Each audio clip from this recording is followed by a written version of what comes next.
오늘 2025년 1월 24일입니다. 새벽 기도에 잠언 6장 25절에 35절까지 말씀으로 영혼이 망합니다 라는 제목으로 잠시 은혜를 나누겠습니다.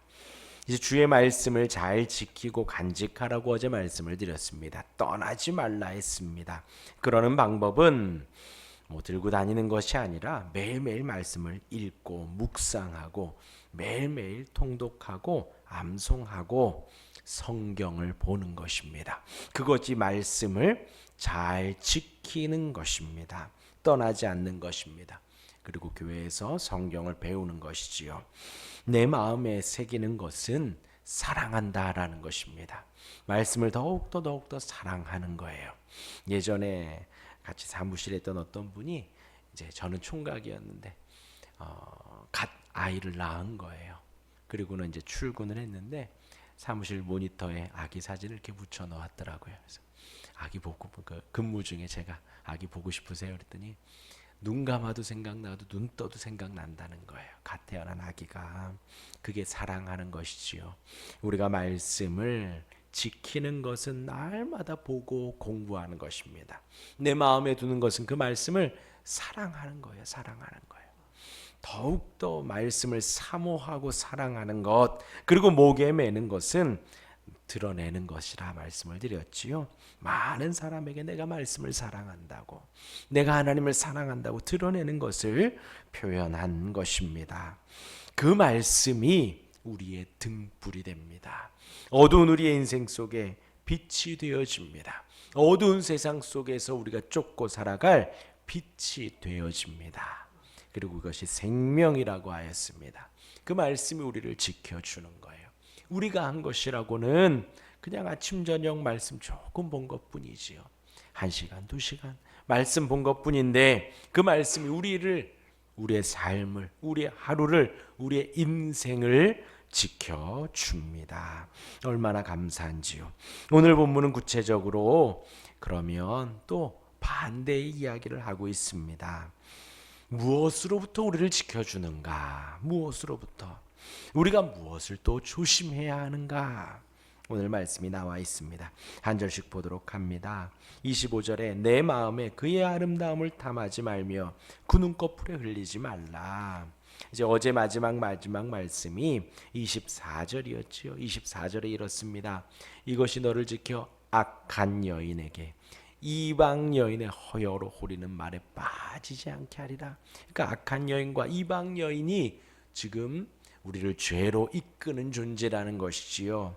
그런데 25절에 이어서 내 마음에 그의 아름다움, 이방 여인과 악한 여인의 아름다움을 탐하지 말라는 것입니다. 또 그 눈꺼풀에 이방 여인, 악한 여인의 눈꺼풀에 홀리지 말라는 거예요. 24절과 이어서 보면 알 수가 있지요. 그 아름다움을 보고 우리가 탐을 내는 것입니다. 아름다움을 보고 유혹에 넘어가는 것이지요. 아담과 하와가 마귀의 거짓말에 속아 탐스럽고 먹음직스러운 그 과실을 먹은 것입니다. 마찬가지로 악한 여인, 이방 여인에 대한 아름다움에 우리가 그것을 계속 지켜보게 되면 탐내는 것이지요. 갖고 싶은 것이죠. 그리고 그 유혹에 홀리는 눈에 넘어가게 되는 것입니다. 우리 눈에 이쁜 것만을, 아름다운 것만을 탐하고 좋아하면 안 된다는 것입니다. 빨리 눈짓에 유혹되고 그 유혹의 눈짓을 취하며 붙잡는 것, 그러지 말라는 것입니다. 취하지 말라, 붙잡지 말라. 계속 그것을 추구하며 나아가는 거예요. 그러지 말라고 25절에 경고를 하고 있습니다. 이어서 26절에는 음료로 말미암아 사람이 한 조각 떡만 남게 됨이며 음란한 여인은 귀한 생명을 사냥함이니라.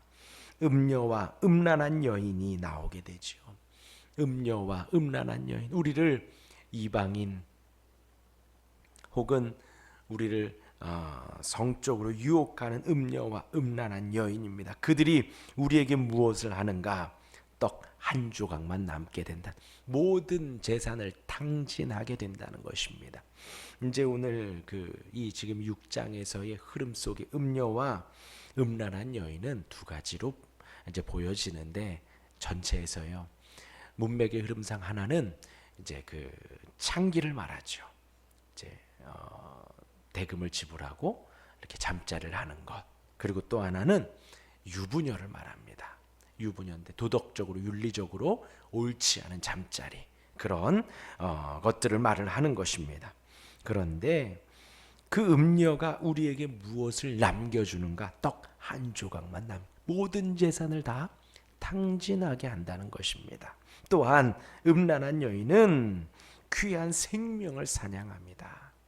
그러니까 성적인 죄악, 음란의 죄악, 그 성을 사던 유부녀와 잠자리를 하던 내 배우자가 아닌 다른 이와 더불어서 죄를 짓는 그 모든 죄악은 우리의 귀한 생명을 사냥한다라는 것입니다. 죽음에 이른다는 것이지요. 성경이 지금 잠언에서 장수가 영생을 의미한다 했습니다. 천국이지요. 복음입니다. 우리의 거듭남입니다. 주님과 더불어 영원한 생명을 누리는 것이에요.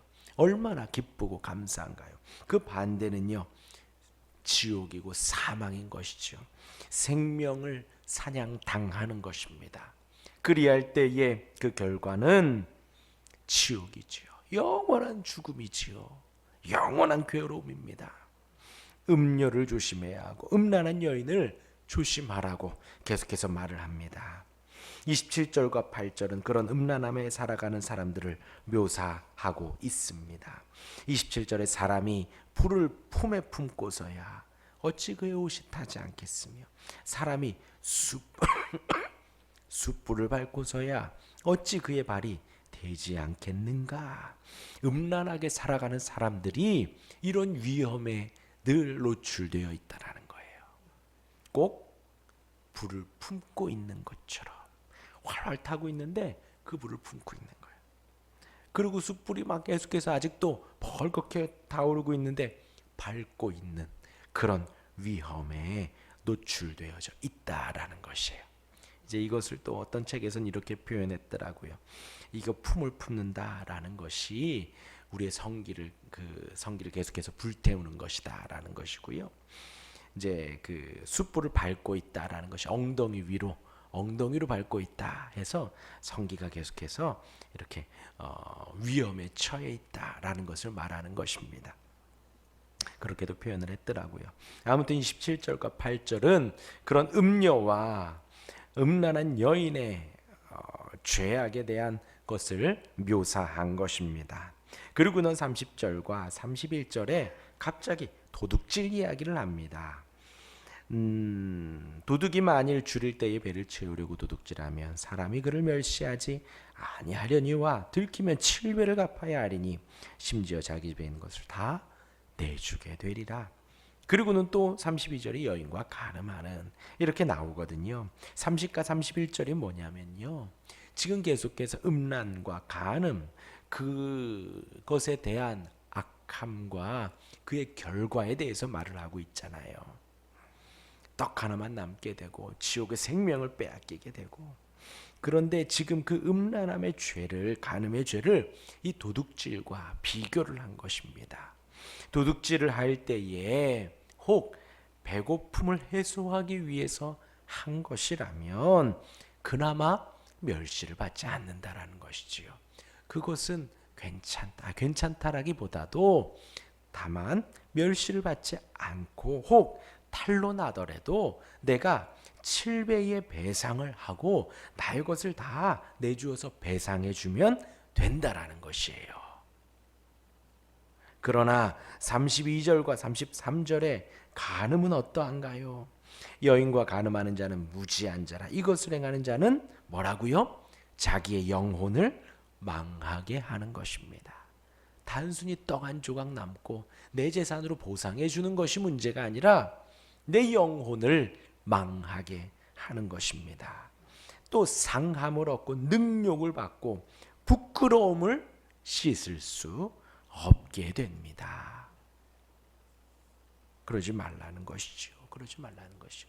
그래서 도둑질과 이 음란과 간음에 대한 비교를 살짝 하고 있는 것입니다.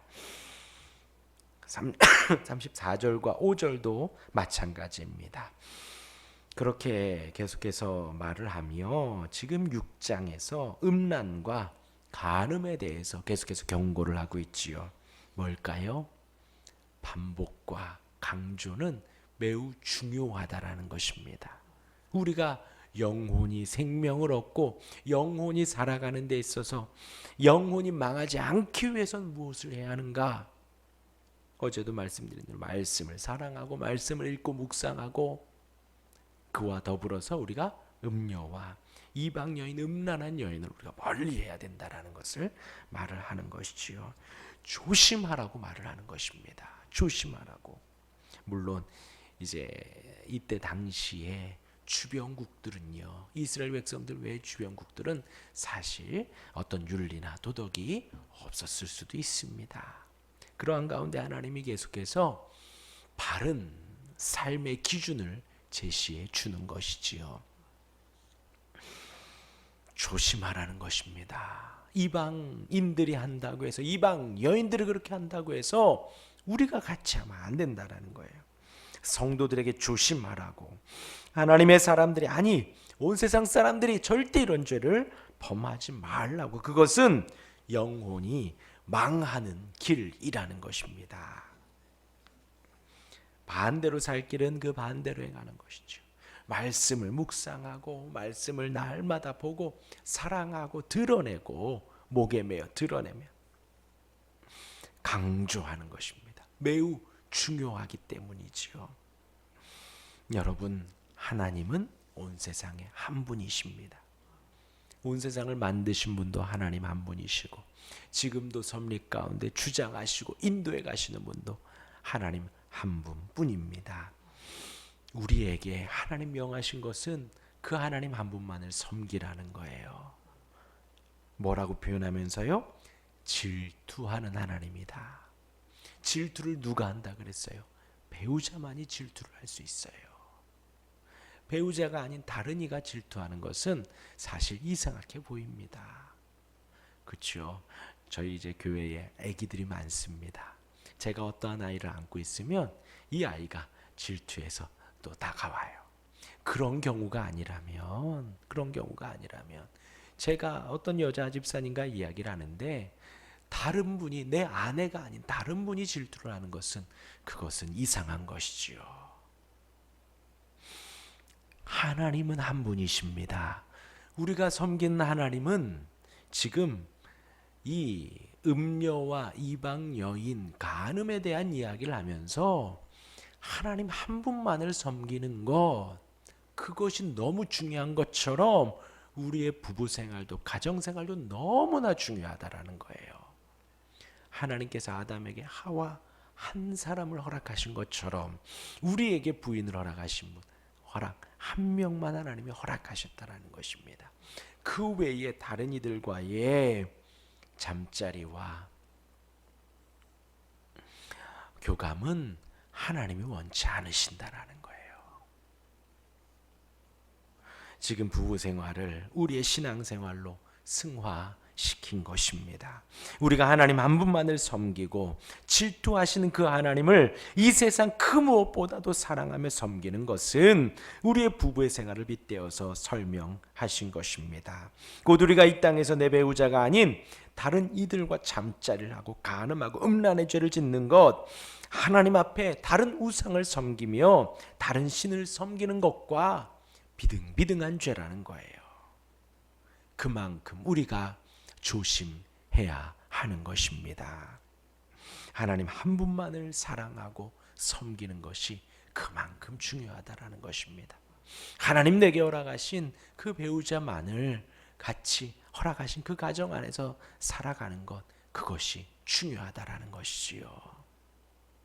그러지 않을 때에 우리는 벌을 받게 되고 생명을 잃게 되고 영혼이 망하게 되고 상함과 능욕을 받게 되고 부끄러움을 씻을 수 없게 되어집니다.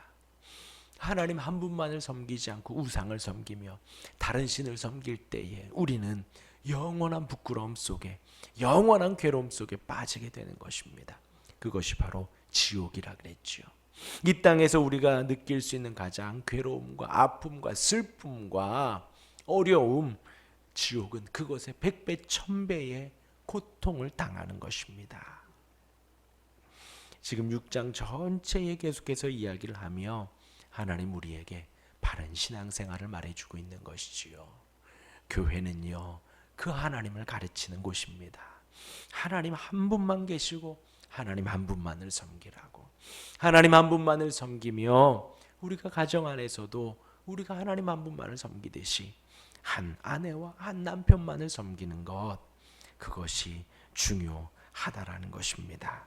그렇게 이제 우리가 주의 순결한 신부라는 것이지요. 신랑이 오심을 우리가 기다리며 우리가 사모하는 것입니다. 신랑이신 그분이 언제고 다시 올 때에 우리가 순결하게 기다리고 그 주님께만 신부가 되어서 주님께 나아갈 수 있다, 그 마음으로 기다리는 것입니다. 그러한 순결함을 준비하여 우리가 이 땅에서도 영혼의 망함을 벗어나 영혼이 영원히 살아가는 삶을 살 수 있기를 주님의 이름으로 축원합니다. 아멘. 기도하겠습니다.